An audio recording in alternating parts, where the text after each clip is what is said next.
Hello, everyone. It's been 3 weeks since our last episode, and Jaybird Washing is back on the airwaves. Brendan here in the hosting spot with Craig, Chris, and Adam. Gentlemen, I know it's been a little while. We've had the Super Bowl pass us.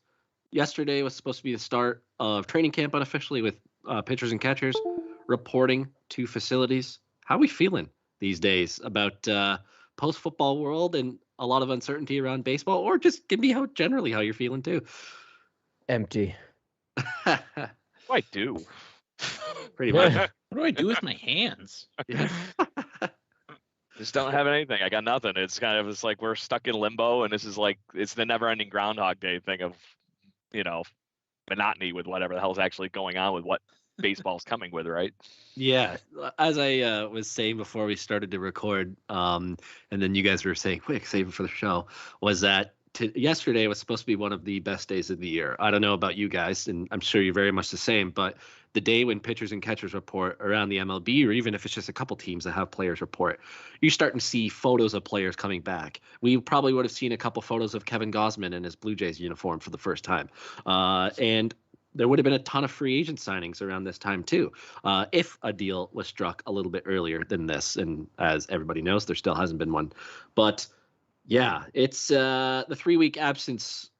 I think is pretty easy to explain, guys, without doing a show. There really has not been anything to talk about. And that's a good thing because it's kind of built up a little bit to the point where we can carry out and conduct a show. So Eric getting sick of playing. Is that Blue Jay? yeah, exactly.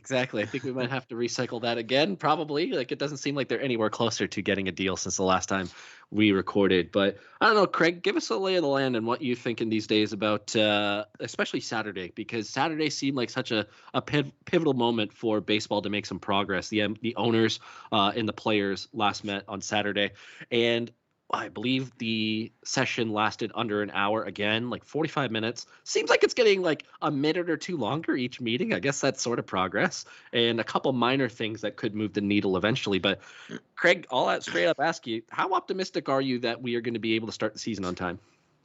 Unless they're going to sacrifice training time right now, I don't know how they start when they're supposed to. And that's not good for anybody. And right now, I don't agree with Rob Manfred's ballpark here on that. We always seem to just get something done in the 11th hour. No, you fucking don't. It doesn't work like that. Nobody goes into a negotiation just hoping and praying that in the final seconds that everything's going to fall on the line and everything's going to be spectacular. It's not going to be. And right now, every time it just sounds like they get something on the table from whoever it comes from, and it's just a knock that off the table, so we're not even close. And then it takes too long for them all to get back in the same damn room again. I guess the rumor is that they're meeting, from what Chris was telling me before the show, tomorrow at whatever time. So hopefully, Jeff Passan will give us some better news along with everybody else. But right now, I'm honestly in that, like, I need something to land in right now, and I'm falling out of a plane 1,000 miles an hour, and the only thing that's right now that's there to catch me is the damn ground, and it's not going to be a good time. Chris, how are you feeling these days? I know you've been out of the loop a little bit and whatnot, as you were telling us before the show with work and whatnot, but just reading everything on Twitter, catching up with a couple articles, and just your general feeling about the state of things right now. Do you think there's any chance they start the season on time? Well, I can tell you one thing for sure, and that as I'm sitting in Montreal, the Expos will not be playing here this year. Yeah, unfortunately, the Expos won't be playing here, and it doesn't look great, I guess, for anybody else to start the year. They could definitely cut spring training down a little bit. As long as they can't do it like the COVID shortened season where they gave like pitchers a week or 2 weeks to ramp up, and then everybody got hurt and it was a giant disaster. That definitely can't be in the works. You got to give. I would say that you need a month to make it happen. So like there's still another week or maybe 2 weeks, but like if spring training doesn't start like the 1st or 2nd of March, like we're in some real crunch time at that point, I think. So doesn't look great. Some things have been agreed upon. I was just reading a little bit further that nothing's officially agreed upon, but I guess kind of an understanding of what everybody wants with the universal DH and the draft pick compensation. So, I guess those are things. They're things, that's for sure. They're things. Yeah, good Like, things, Adam- bad things. Adam, how you feeling about all this? So to sort of agree and to tie this all together when it comes to spring training and how long players need, from my understanding, they need 4 weeks. That is the sort of minimum that they say they need to have in order to gear up for the season. So, Chris, your evaluation of a month is pretty bang on. I, as a baseball fan, would appreciate the time for them to get ready. Whether the season starts in April, May, or June, I think it's prudent for them to give the players the appropriate amount of time to prepare. The COVID shortened season, if my memory serves correct, there were quite a bit of injuries either during that season or especially the following season. Yes. So I would like to avoid that as much as possible. That being said, it's really hard for me to, first of all, take Manfred at his word. The guy just oozes slime anyway. That's a good way to put it. Say what you want about C-League. At least he got things done in a way.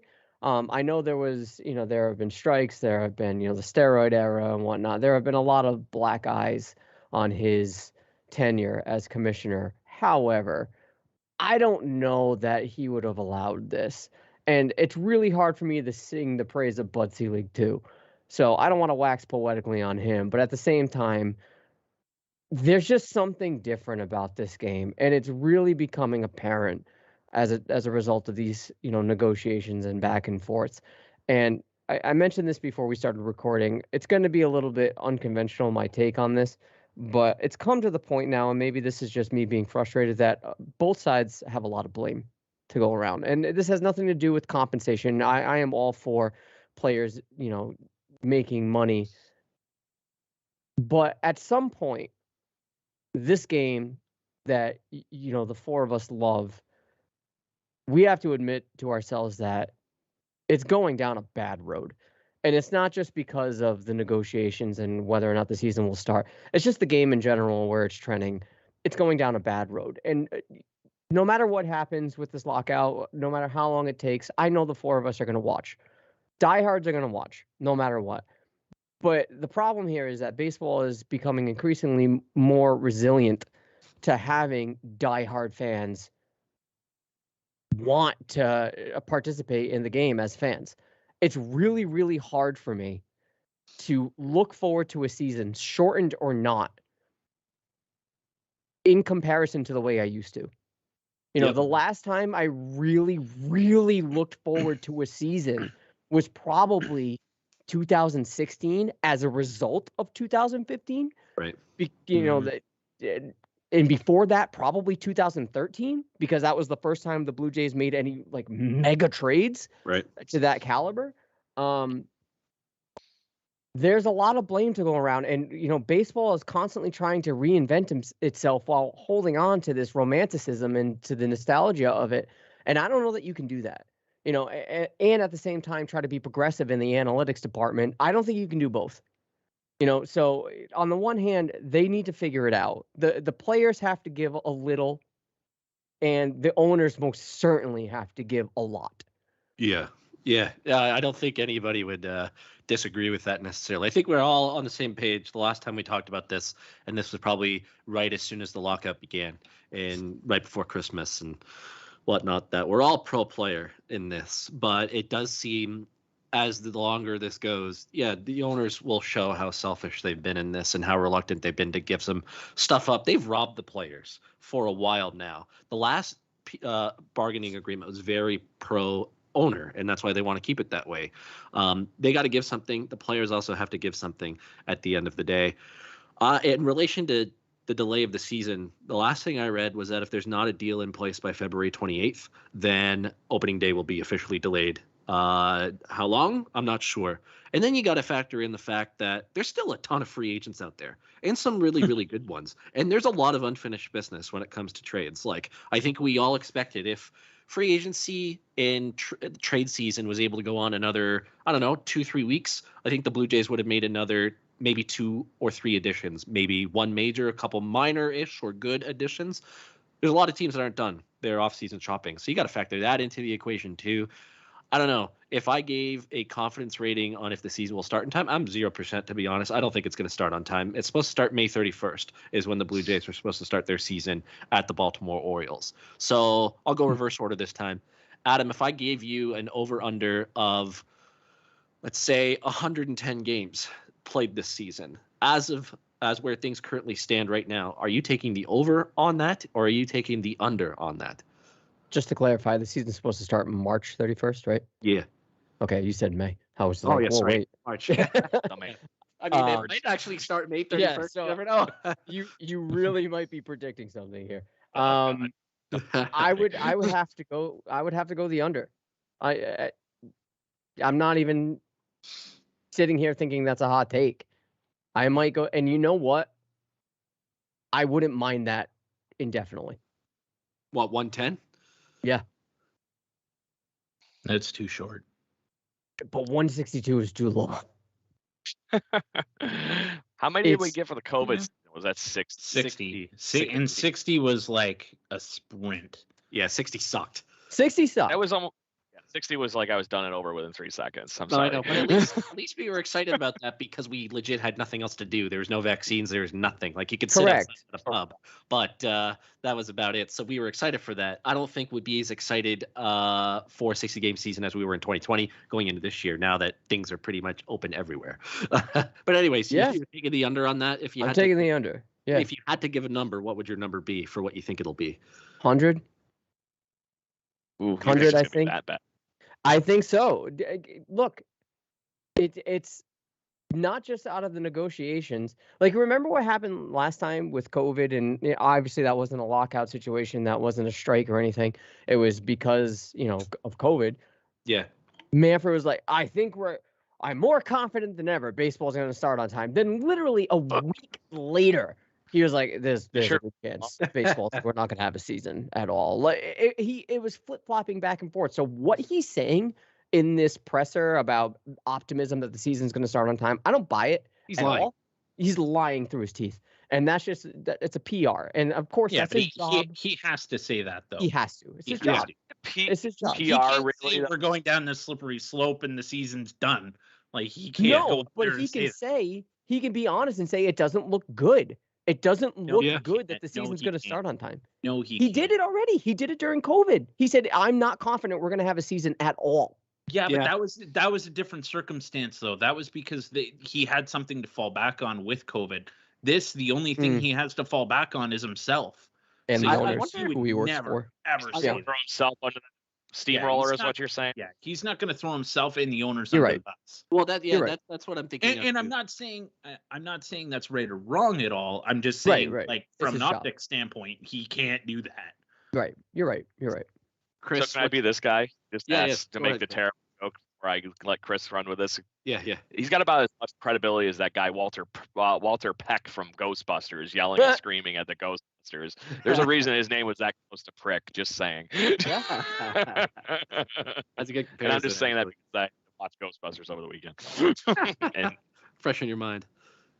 Chris, what are you at over under 110, and what would your exact amount be if you had to give one of games this season?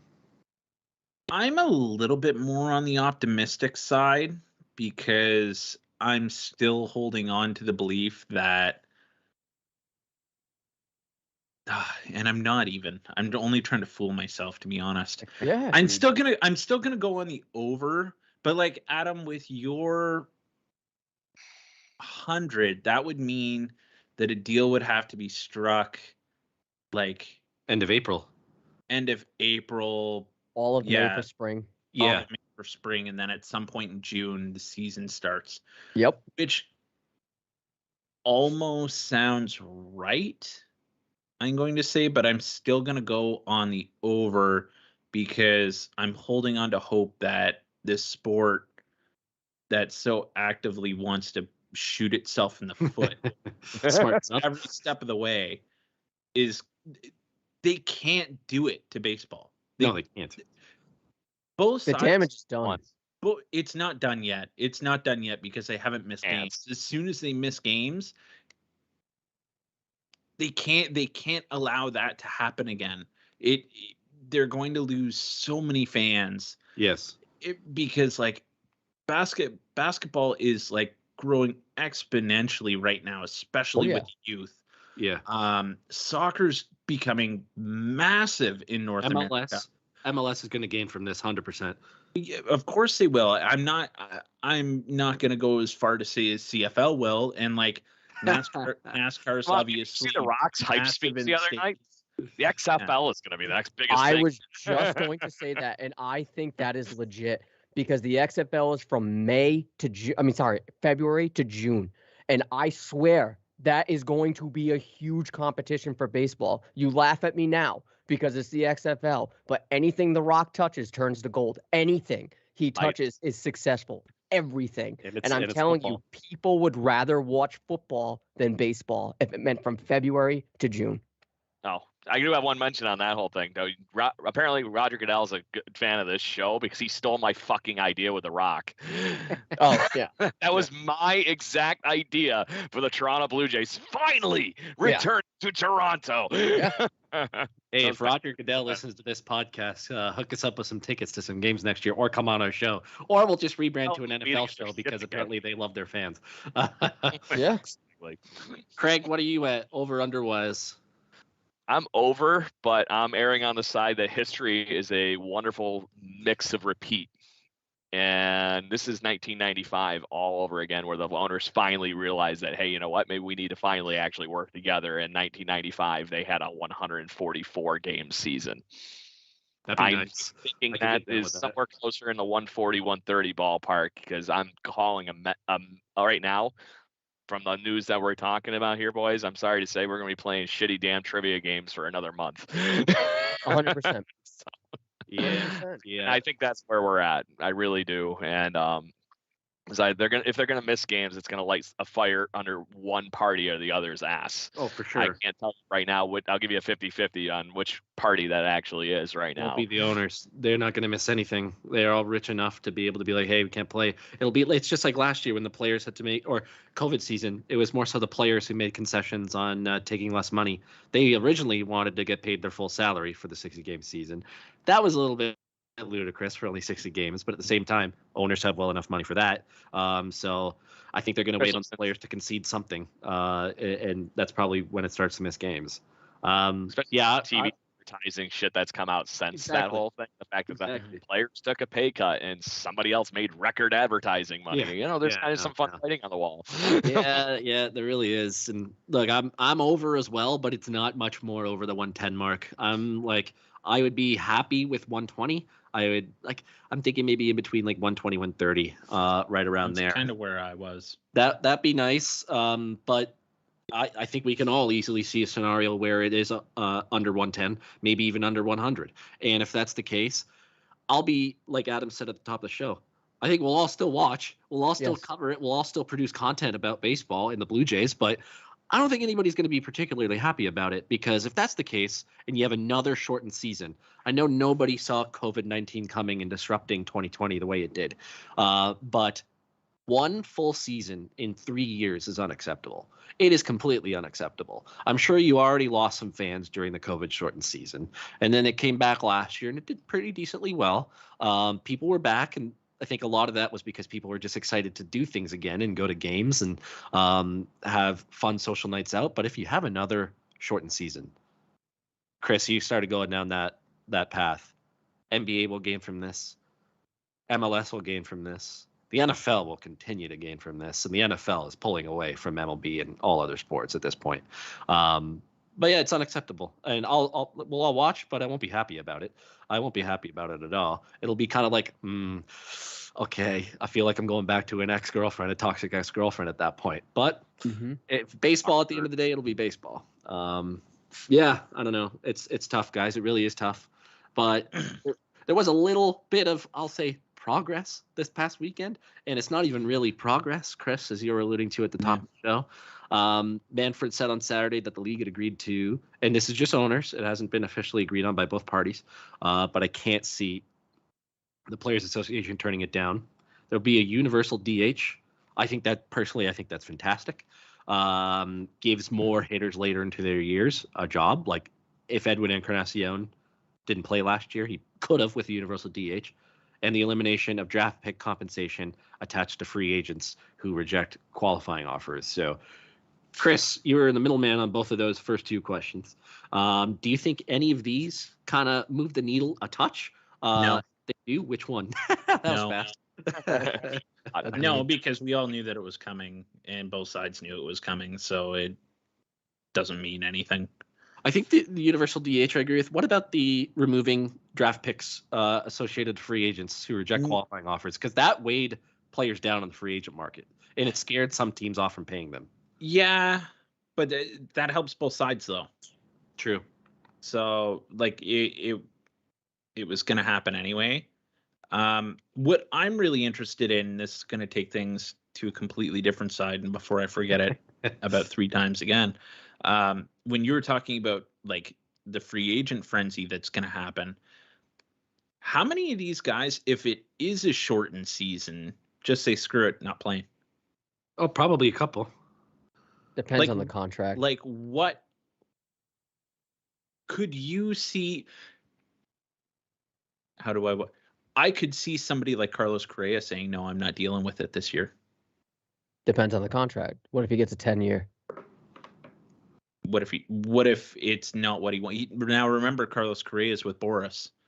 Right. I'm who saying loves to drag things out. But if he has a 10-year, I mean, we're thinking what the Yankees would probably get in on that.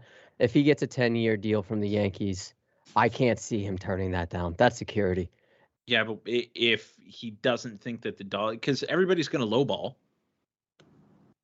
I don't know. I think a lot of teams are anxious. I think everybody was foaming at the mouth a little bit before everything was going on here. Yeah. You saw the frenzy we had right before, and everybody was like, "Oh my God, hurry up and lock up players!" You know, Yes. and a lot of that was because of the same things we're talking about here in this conversation, the uncertainty of what those new agreements were going to really lead to. But they're going to have something new in place, and we already have said it about 50 times in this episode.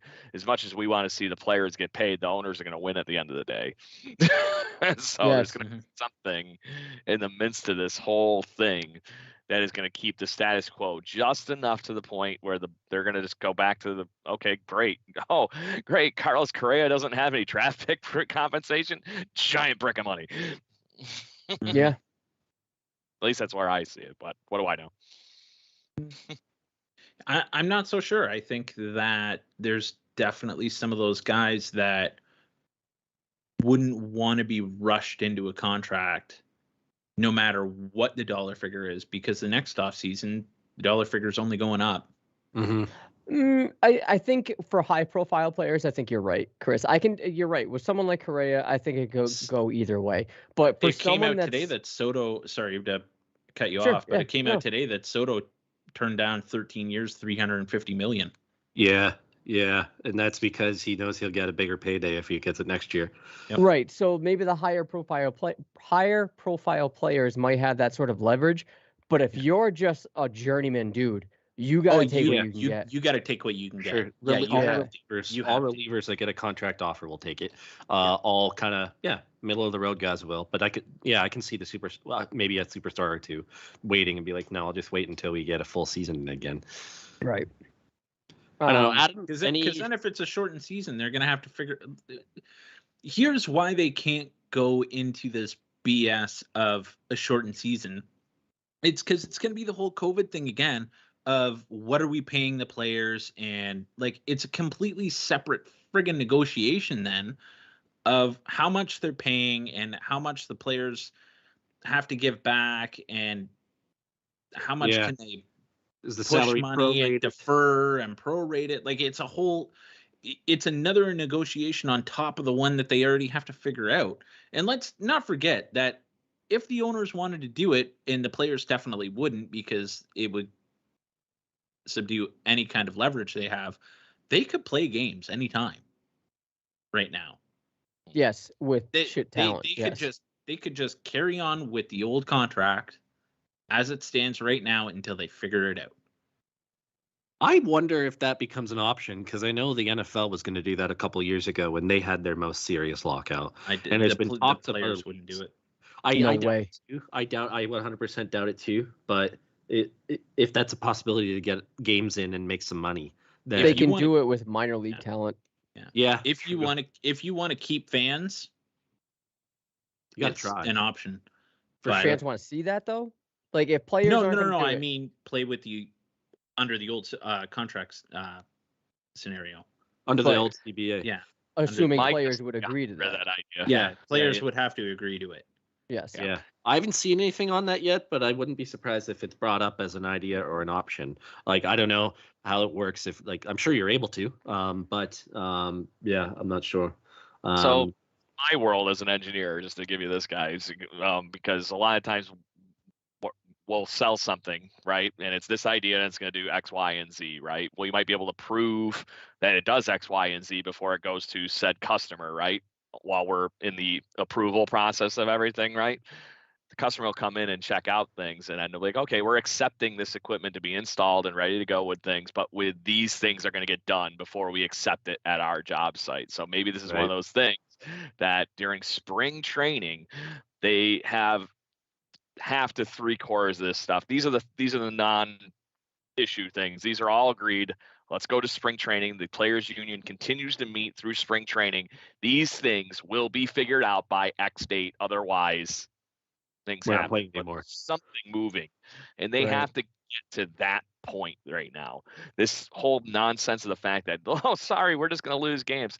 Like we've all said, it doesn't help anybody. There's got to be something that's moving the needle enough. And right now they're stuck in neutral and they're not going to get anywhere if they keep doing this. There's got to be something agreed to X. And if you need to go to Y and Z by the end of the thing here to get games going on opening day, get it done.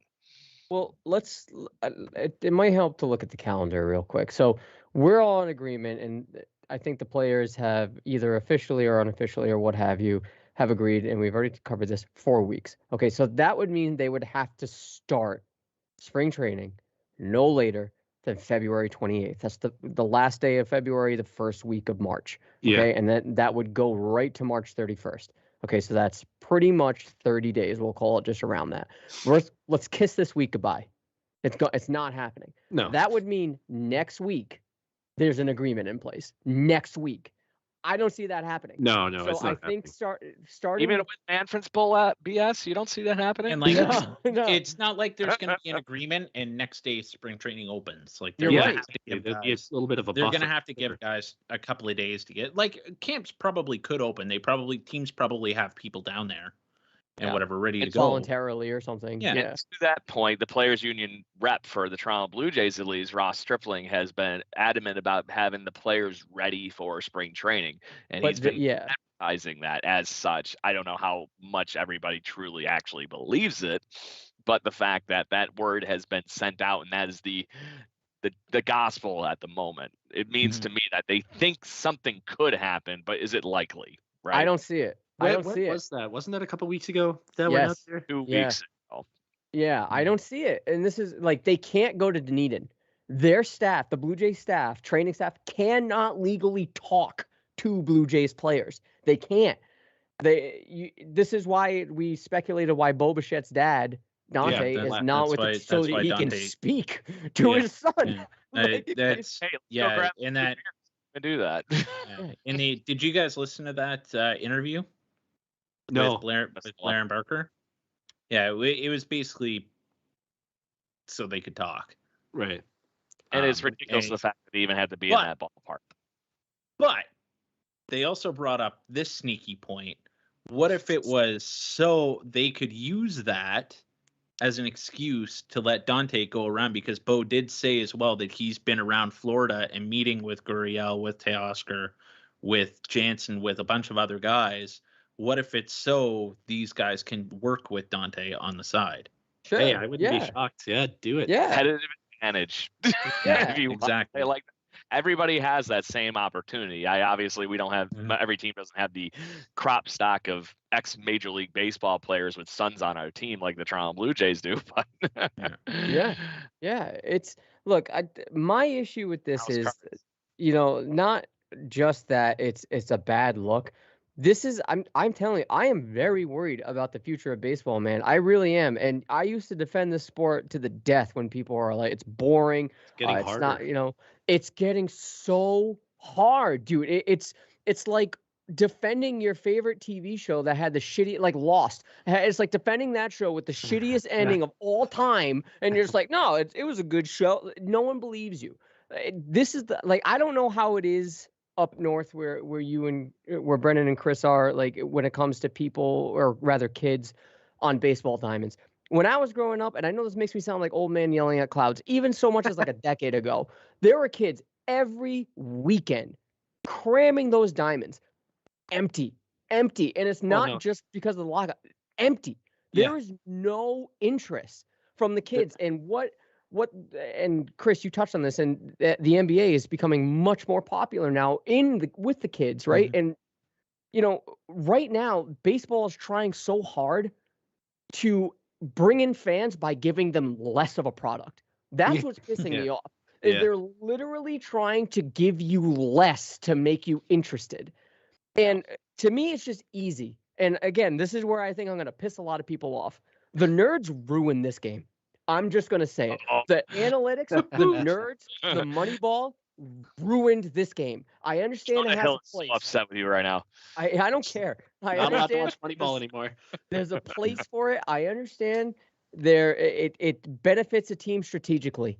But things like, putting in a pitcher for an inning and then you're gone, or, the evaluation of talent based on WAR alone and the shift, it has ruined the game. You can say, well, football has defensive alignment. They've had it throughout their entire history. This is a new revelation in baseball that has completely eliminated everything but the home run. It has ruined the game. And I'm sorry, there needs to be some sort of intuitiveness, some what's the word I'm looking for? Just the eye test back into the game based on feel. It has to, because that's what baseball is. That's what baseball has always been. It's been fundamentally flawed based on human error throughout its entire history up until the nerds. And it has ruined the game. I'm sorry. I know I'm pissing a lot of people off. I know a lot of people from Jay's Journal listen to this podcast and that are analytically inclined. But I'm sorry, they have ruined this game. If you go back to that interview with Bo that I just talked about, he basically says that he basically disregards anything to do with analytics. Yeah, I don't blame him. That's another reason we went to his dad. Yeah. Well, then as a tidbit, it's not meant to be an end-all be-all. It's like, okay, great. There might be something really buried in those numbers, but that is still a hint. It's not, oh my God, look, it's gonna happen. Still got to play the game. It's every goddamn weekend, and I wouldn't be sitting in this little tiny room above my house. I'd have a mansion and a giant studio, and which is a lot of people's gripes about managers these days, right? Like everything is calculated before the game even happens. Yes. And it's like, why can we not step back and actually look at what's unfolding in front of us and base our decision off of that? That's why John Gibbons will never get a job again. Yes. Remember when baseball was great?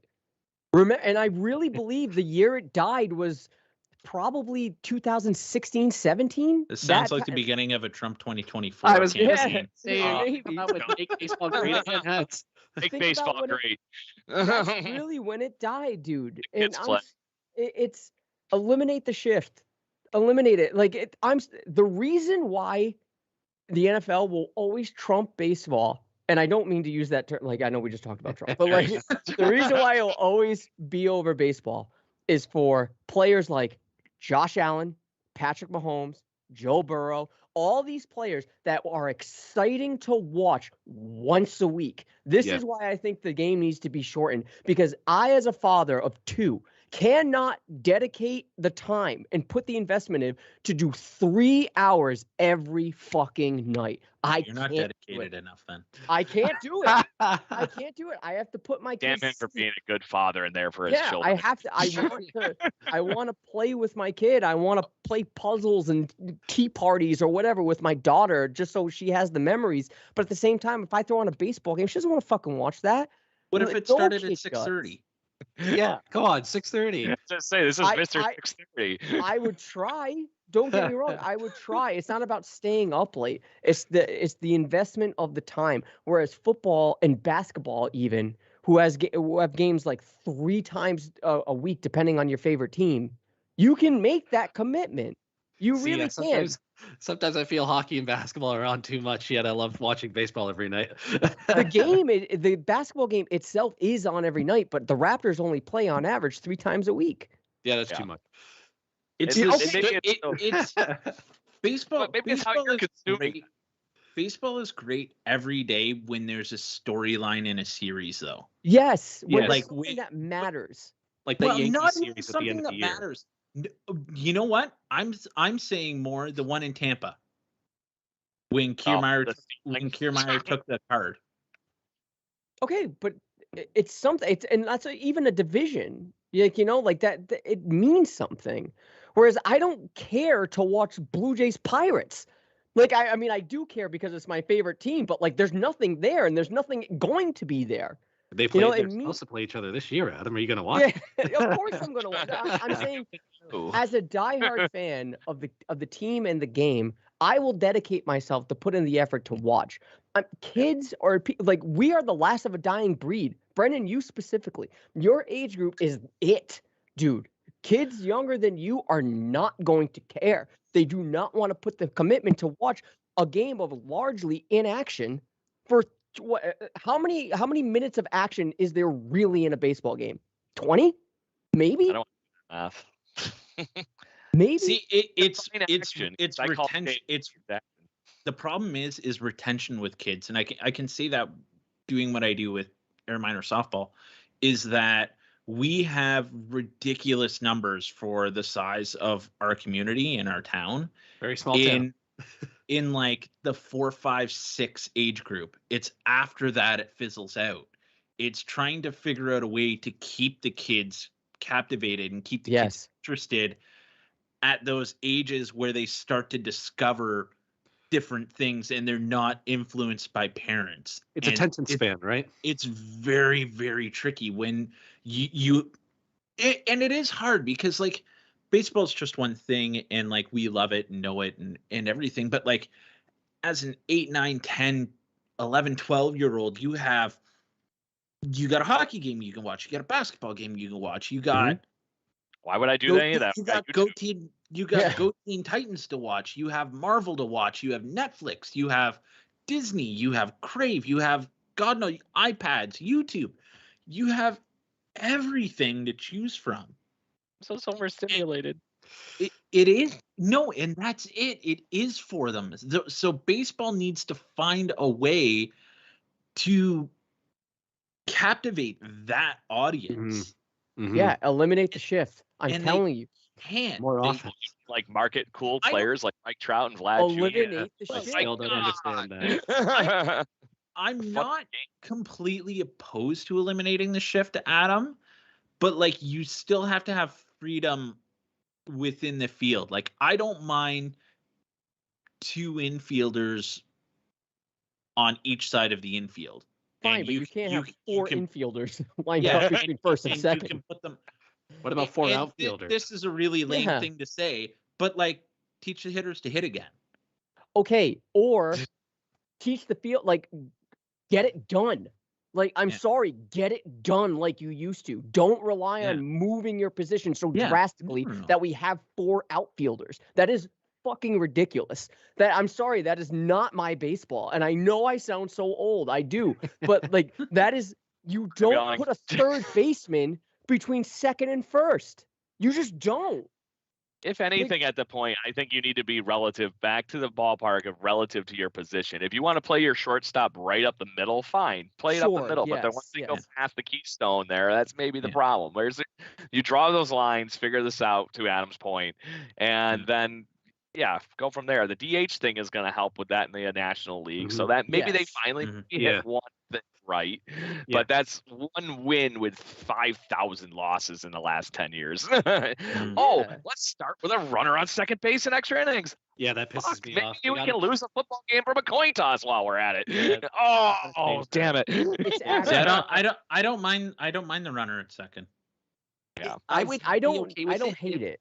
If it started like after the 12th or the 13th inning, I would want at least 2 innings of regular time. Extra normal inning before you start adding runs. Sure, I'm fine with that. I don't mind playing the 10th as normal and then the 11th starting that. See, look, we came to an agreement. I was actually I'm 12th, down. 13th, and now we conceded on the 11th. Maybe WCBA. Yes. Yeah. The biggest argument for the shift is, well, all these other, you play defense differently in basketball, you play defense differently in football. But like I said, that's always been there. And plus, hey, hello, in football, there are illegal formations. Why can't we have this in baseball? That's true. Like, we can have illegal you can't say illegal shift. You can shift your position, as Craig mentioned, through a shortstop cannot go further than right of second base. You can't. Sorry, and that's an illegal formation. Other positions, maybe, is the whole idea of your 9 positions. Because then you're just playing softball. You have a midfielder in softball. No, I'm not. Yeah, we're not doing this. We're not.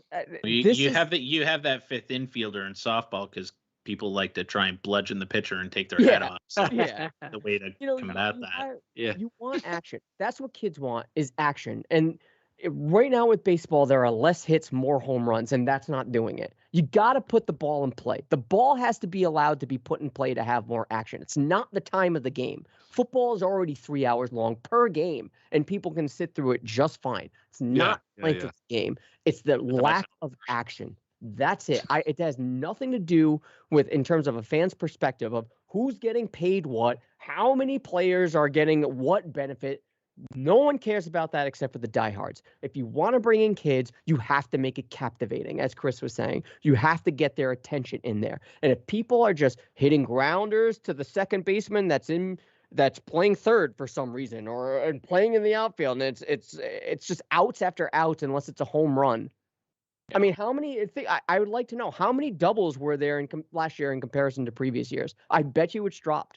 Or even like over the last 10 years, it's probably gone down year over year. Yes. Surprised. Go to the.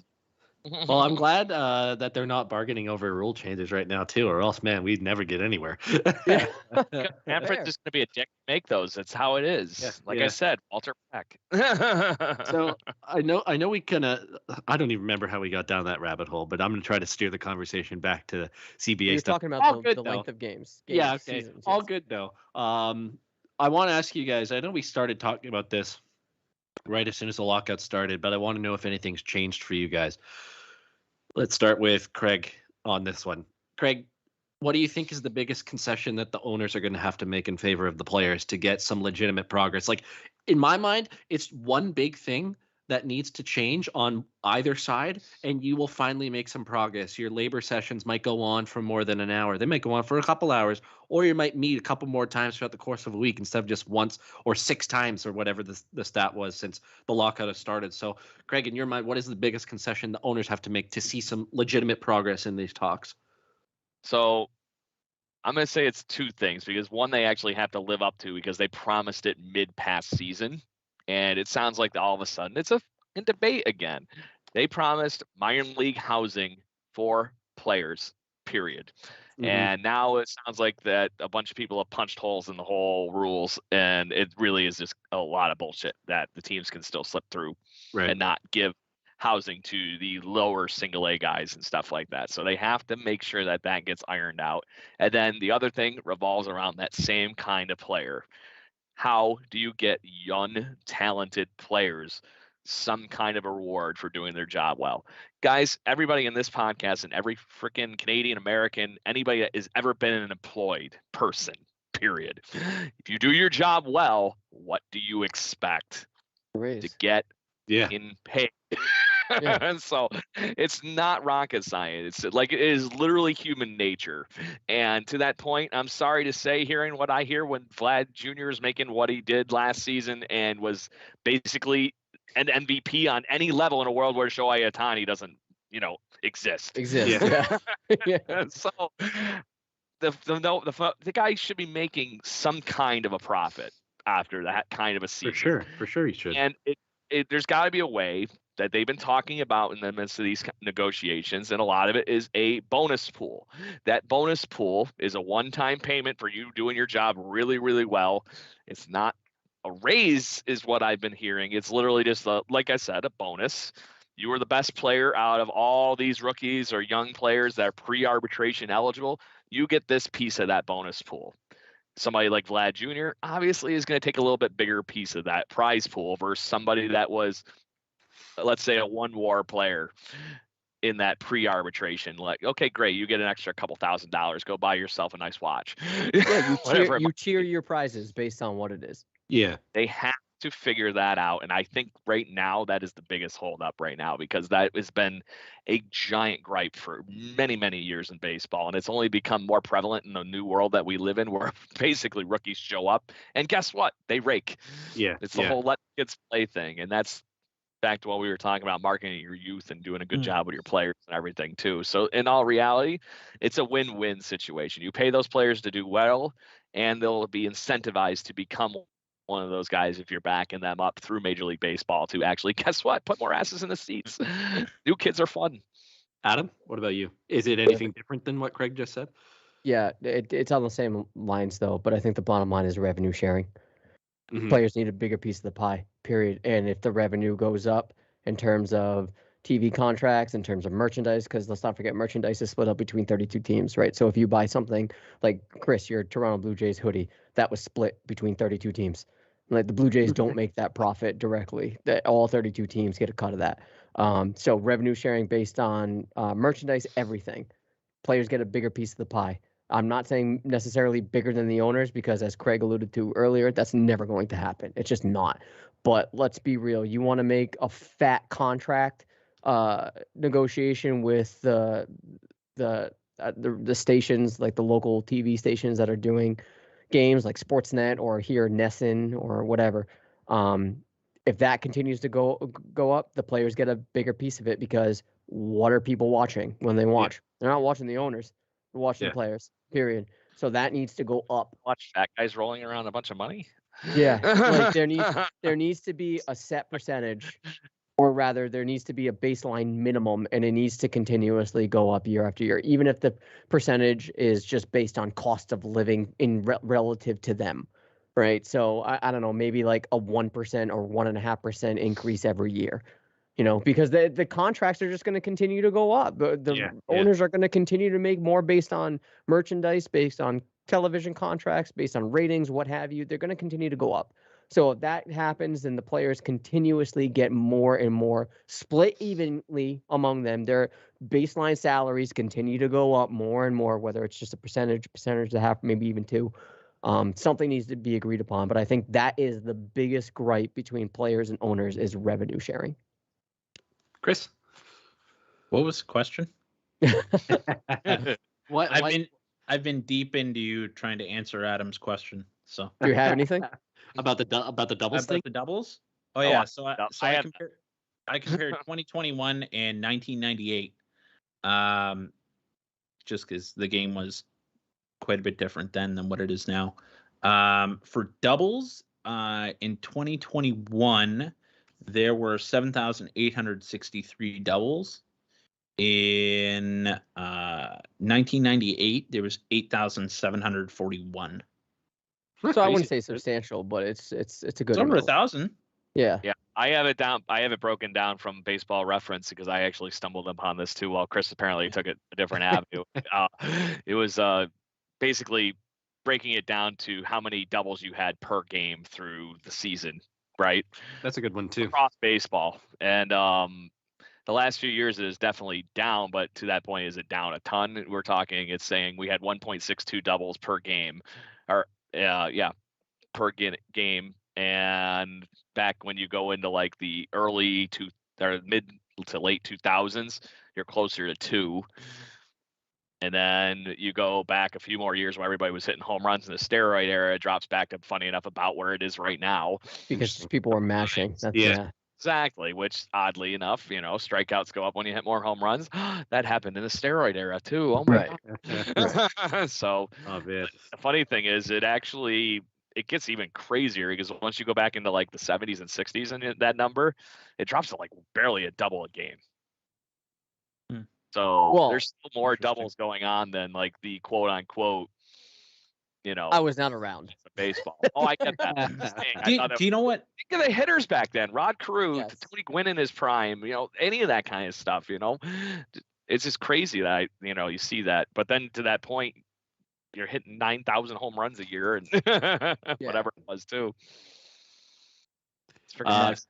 What I found really interesting was that,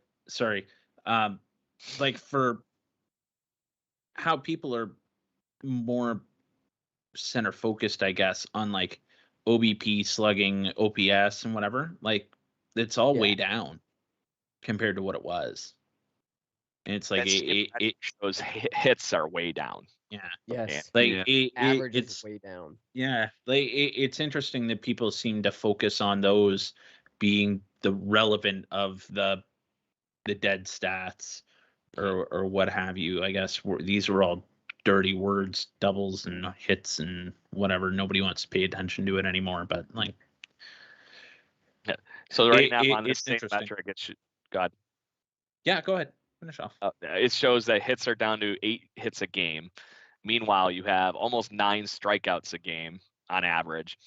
And then you go back 10 years and it's closer to, almost 10 hits a game. And you have only 6 to 7 strikeouts a game. Yeah, I mean, that makes a difference. That definitely makes a difference. It definitely makes a difference, dude. Always Like, goes us, but again, we could talk about, dead stats, like you said, like these antiquated philosophies of team building and, evaluating talent, quote unquote. But sure. And I understand the game's going to evolve and front offices are going to evolve talent differently. I totally get it. Happens in every sport. I get it. But I think in baseball, it's to its detriment. I don't see it being better for the viewing experience. And when it boils down to, that's what matters. And you think of any other game, when they try to make tweaks, what are they really fucking with? Like when you think about the NFL, they make tweaks to what? Penalties. That's it. They're not making tweaks to, you need to throw the ball in this much time. Like you have this much time to hike the. Well, you've always had that much time. You had a play clock, but deflating footballs. But yeah, you have this much time to take the snap and release the ball. That's the new rule. Like it would ruin the game. It would absolutely ruin the game. Or if basketball was like, all right, we're changing the shot clock to 5 seconds. What the fuck? Like this would ruin the game. Like you're messing with things that don't necessarily need to be messed with. I don't care how long it takes for a batter to be in the batter's box. I don't care how long it takes for a pitcher to pitch. I don't care about that. That adds to the hype. What I care about is the fucking shift. I'm sorry. We got off track. Go ahead, Chris. I'm sorry. I'm good. Well, Brendan was going to ask you your opinion on what is it? What's going to make the players cross the finish what's the line biggest concession the owners need to make right now? Is it? I'm assuming it's along the same lines as what Craig and Adam said. If you remember what they said. Honestly, I'll go a different direction once again, just to take it this way. What it should be is setting up, how do I want to say this now as well? Setting up some kind of subsidized or just fully subsidized housing for minor league players. Mm-hmm. I don't understand why it's so difficult to set up some kind of like almost like community housing project or something. Like would it cost the owners more to pay players an actual living wage so they could go and play or pay for their own way somewhere? Or would it be better off for them to set up some kind of like player residence or something in each of these towns so they have somewhere to live? On Over top the of long run, what would cost them more? Yeah. Probably paying them the living salary. Exactly. So why not set or up paying for their housing. somewhere where they can actually live? You can, like, for what it's worth as well. Like, if they're so worried about performance and health and nutrition and this and that, like, you could monitor what your players are doing all day, every day. Like, you can basically track what they're eating, what they're drinking, what they're doing from a standpoint at all times. Obviously, there's some privacy issues in that. Just very basically saying it, I'm not saying that they're gonna just track their players all day, every day, but like, you could, if you're going to put such emphasis on, like, what the hell is it called, player Development. performance, Performance the player development. performance development and high science, whatever the hell it is. Like, if you're putting so much emphasis on that, why not give the players everything they need to be successful? And 'Cause I think- they might be more apt to give you something back in return, and your return on investment might be bigger because, hey, maybe that player that can't afford to do whatever he's doing that you drafted in the 30-something round, maybe he was the next Mark Burley and he's going to throw a perfect game for you and go out and sell how many jerseys for your team and sell how many tickets and how many buckets of popcorn with his face are going to be on it that you're going to sell because some kid sees, hey, that's my favorite picture on that bucket of popcorn. Dad, go buy me it, because that happens. Sure as shit, we all know that happens. Only 3 of us know that. Yeah, but like, why not use that money and allocate it to a way that you're actually going to get a return on it then? And I don't, and I do understand, because the owners don't want to put it out right away, but in the long run, it's going to save you money and it's going to make you money. Yeah, I think because of their old school thinking is that it's the drive to make it. Yeah, That's what's making them. Yeah. Well, I agree with you, Chris. Yeah. I'm just saying, devil's advocate. Yeah. They don't care. They care about. No, they the don't major care. league players. Yeah, They that's the do problem. not care. And devil's advocate, how many of those players are going to be that guy that's going to be on the popcorn? Like, you have all these players in your player pool, maybe 2 coming up through the system will be that guy. 2, 3, maybe. Oh, come on. A cup downstairs that's got Billy Koch on it that I had to have. Yeah. You wanted that cup because of Billy Koch. I need that cup. But I agree with you. I think they should be putting everything. These aren't indentured servants here, right? These are actual players that are not making a minimum wage. They're people. Yes. Yeah. They're human beings that Yes. are giving up their life to go on this dream, which, yes, it's a dream, and it could be a very privileged life, but like, why not give them everything that they need to succeed at that level? I agree. So for sure. Next part on that's basically, in my opinion, that's criminal, right? And this is more on putting Ron Manfred on fucking blast right here on this whole thing. You killed minor league baseball. Yeah. There's only 4 levels of minor league baseball now, and you still can't find out a way to fund single A player, housing or anything. We're not talking about the hills of Bluefield anymore, boys. That's an independent baseball league. I love going there when I went and did all that good stuff and everything down there and watched Vlad and Eric Pardino and everybody play at that level. But guess what? We're not in the ballpark now where the minor league teams are playing in little teeny tiny towns where they're relying on the town members to freaking give them housing and everything anymore. We're talking that the single A teams are places like Vancouver, Dunedin, places that are full established towns, not in the middle of nowhere.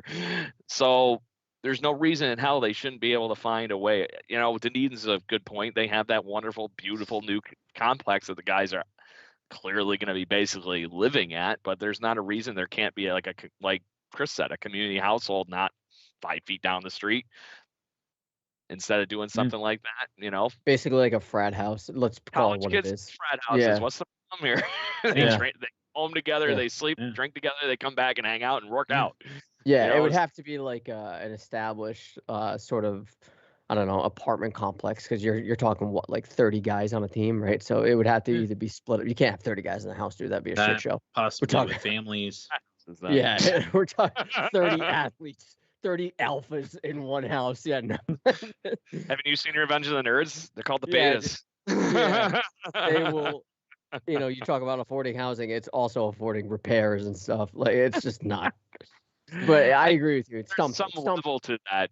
We're not you're talking about, okay, what the Blue Jays we have right now, we have the Dean Blue Jays, the Vancouver Canadians, the New Hampshire Fisher Cats, and the Buffalo Bisons. Mhm. Out of those teams, how many of those players got a good bonus, got enough of a minor league salary? You're talking that some of those people are probably 50% covered and well off. So you have to come up a way with those other team members, 50% of the people out of those 4 teams, come up with a way to get them housing. We're not I don't talking even like think. last year when you Yeah, have 6 teams, 7 teams, 8 teams deep with some minor league teams. Manfred took that whole thing and said all these teams are now independent and said dust it. You get 4 teams per major league affiliation, right? yeah. So it's severely consolidated at the same time as the fact that they keep arguing about this. Yeah. Maybe this can be part of what I was saying about revenue sharing, right? Like I don't know enough about economics, but like there's got to be some sort of like even or relative distribution of the wealth to the minor league players, because I don't believe that they should be getting paid as much as the major league players. No. I know that might sound cynical, but like there's something just It's the earn it principle we were talking about earlier. Yeah, you got. Yeah. You're still climbing the ranks here, right? But you still deserve to have a living wage, right? So there is no scenario in which myself, a mechanical estimator for a local plumbing company, should be making more than a AA baseball player. Should Yeah. not be happening. But Should I'm not. happy you do for Or yourself. at least now. to that point, you should at least be making minimum wage and have enough to do what you need to do. Go to Yeah. McDonald's if you want to, or Yes. like you said, have a pot to piss in, or any of the above. It's sad. It's insulting, and Yeah. I agree. And let's all remember as well who was paying the minor league salaries when it was the COVID shortened season as well, because it Yeah. wasn't Players. any of the owners. It was Yeah. David Price and company Yeah. who were paying Yeah. the players. Supporting players. Yeah. Yeah. Yeah, So, there's a lot. That just tells you how much the owners actually care about their minor league ball systems. Then the Yeah. other fun part about this whole thing is that minor league ball players are not a full-time employed anything. They're a seasonal worker in a lot of consideration, right? I'm sorry So to are say, major leagues. yeah, but to that point, major league players are expected to be training all year round. I'm sorry to say that if you want to make it and get to the major leagues, you're going to be training all goddamn year round, regardless Yeah. of where you are level-wise. The fact that it's considered a part-time job is the other part of the problem, to the housing part. If Yeah. you can't get me this, this, and this, you could at least give me a place to live. Yep. Bingo. Well, I'll give you guys one final thing to think over, and it's a very good article that clearly outlines like where the issues are. MLB Trade Rumors just posted it not too long ago. It seems like a couple things have already kind of been like talked about, and it seems like they could be close to an agreement on a couple different items. And a couple of those, there's mutual amenability to adjusting all 3 of raising the league minimum, limiting the amount of times players can be optioned in a single season, and changing in the signing process of drafted and international amateurs. That's good. Seems to be some agreement there.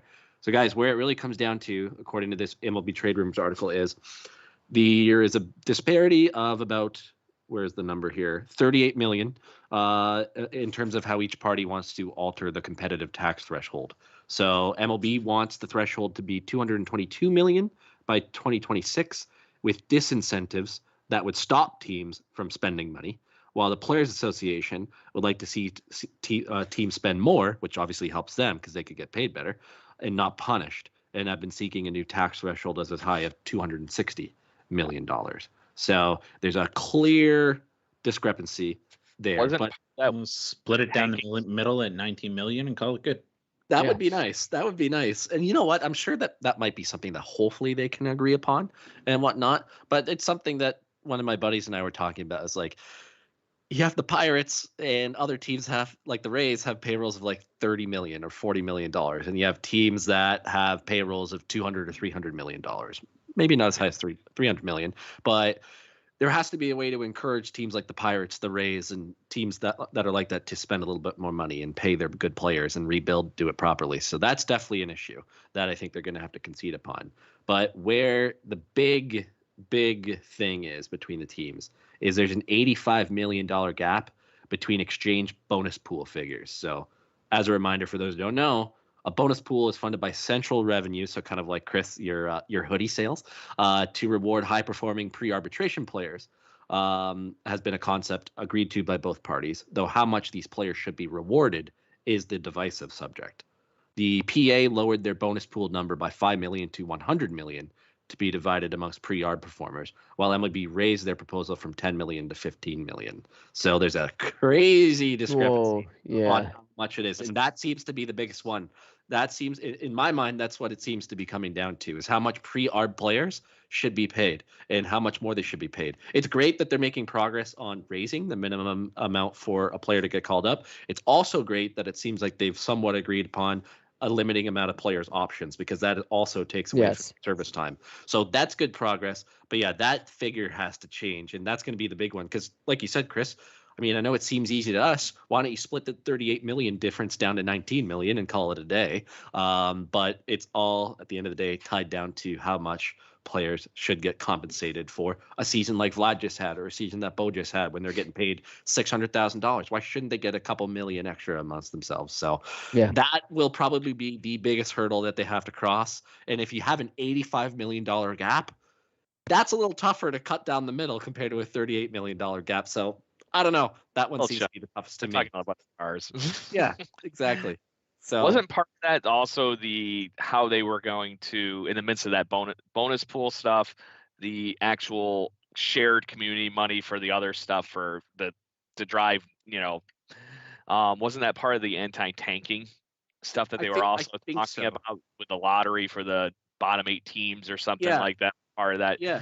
We're trying to show how that if you're not going to spend the money to put some kind of a decent product on the field, Astros a few years ago, that, right now, do you think the teams that are spitting at that are like the Baltimore Orioles of the groups and say, why don't we get to get the normal on that? And we have to, you're going to make me spend $50 million on a team this year that we know is going to be shit anyways.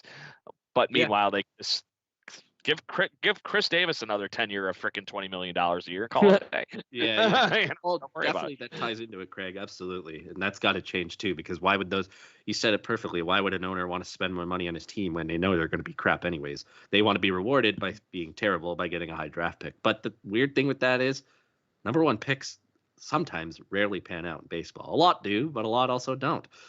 So I don't know why they're so married to that concept. But it's the most boring draft we've talked about. It's terrible. It's the least exciting draft of them all. Even all of them. The CFL draft is more entertaining than the MLB draft. Dude, yes, because you'll see them immediately. Yeah, exactly. So you'll see them immediately. Like, all right, I'll see you guys in like 4 years. Yeah. So I don't know. That's just stuff to look out for in tomorrow's labor negotiation sessions, and it really seems to be that one big sticking point that's going to hold them back a little while. But we'll see what happens. We'll see. Any other thoughts, questions, concerns that you guys want to raise? I mean, I'm kind of out of steam myself. Yeah, I love you nerds out there. Don't think I'm not saying anything disparaging about you personally, but you fucking ruined my game. That's all. I don't want to be doing math equations while I watch my sport. Okay. Oh, come on. That's all. You know you love it. Yeah, sometimes. Craig, Chris, any other thoughts? I'm gonna be this guy and go get Joe, Chris, all upset about Joe Burrow here. Does he make it back to the Super Bowl? Yes. Yes. Oh, yes. Beating the AFC is tough, man. That is a tough conference next year. Like the quarterback pool is going to grow, and it's going to so great. They'll be back, and they'll be in another Super Bowl before the Bills are. Would you like to make a wager? I think we should make a wager on that. Would you like to make a wager? Of course I do. We don't have to make it a financial one. We can make it fun if you want. No, we don't have to do that. We can say that. No. It's like you fight over the honorary Ted Lilly bobblehead. No. We're gonna like meet in the Wild West and in the Wild West and like put 100,000 on it. What kind of money do you have? Look, I Jeez, man. got 2 I was kids. just I was hoping you did, and I would just No. No, I'm financing We this microphone. signing I bonus just for this podcast that I wasn't aware of, thanks to Hey, Jay's no. Journal.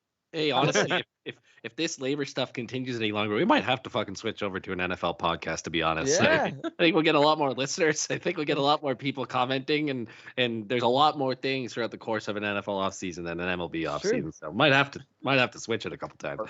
Chris, Uh-oh. if Burrow and the Bengals both Yeah. unified win a World Series, win a Super Bowl If they win a World Josh- Series, you will definitely owe me $100,000. before Josh Allen and the Bills unified, every They're gonna trade Josh Allen this summer. JBW deserve- podcast. If the Bengals do it, every JBW podcast, I will rock a Burrow jersey, and the opposite if Josh Allen does it. Every podcast you have to That's a rock a good Josh Allen jersey I like that. for a For year. how long? For a year. Or a season.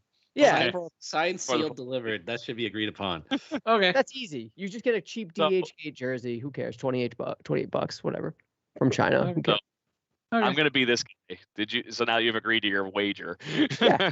100,000, right? Virtual shake. Yeah, sure. Monopoly money. Sure. Okay. There you go. Did you see the graphic? It's been circulating on Twitter after Dan Marino and Jim Kelly were going, Jim "Don't Kelly- worry, yes, son." yeah. But How do I delete this tweet? CBS Sports tweeted out earlier today, and it's a picture of Joe Burrow looking rather like what's going on kind of look on it, and it says each of the last 16 quarterbacks to lose the Super Bowl in their debut have not made it back to the Super Bowl yet. And this list is kind of crazy. Jimmy Garoppolo, Jared Goff, Matt Ryan, Cam Newton, Colin Kaepernick, Russ Grossman, Matt Hasselbeck, Donovan McNabb, Stan Humphries, Neil O'Donnell. That one is not surprising. Drew Bledsoe, Chris Chandler, Steve McNair, Kerry Collins, Rich Gannon, and Jake Delhomme. That's a pretty bunch of Burrow's bunch better of than all of has-beens. Yeah, Burrow's better than all of them. I agree he's better than 90% of the people on that list. Yeah, Jimmy 100%. Garoppolo and Rex Grossman are the exact same person. Yeah. Yeah, there is that. I just couldn't believe that. I saw that and I'm like, that can't be right. So I went and fact checked it and I'm like, no shit, it is. Matt Hasselbeck actually made it to a Super Bowl. Okay. Yeah. Yeah. Just saying. Burrow's Wow. better than all of them. And you Well- know what? He'll get back. Go ahead. Sorry, Brendan. I was gonna say I think we've agreed to end every show with football talk at this point from here Let's on do out. Go Bills. Anything So else you guys salty. want to add before we sign off? No, because we're gonna go find another rabbit hole. Yes, Yeah. exactly. Right. Exactly. We're gonna cut it Well- off while it's fresh. Thank Yeah, you, fair. everybody, for bearing with us through our own little internal strike. Just given the fact that we really didn't have much to talk about, and we didn't want to overload you with Blue Jays trivia games.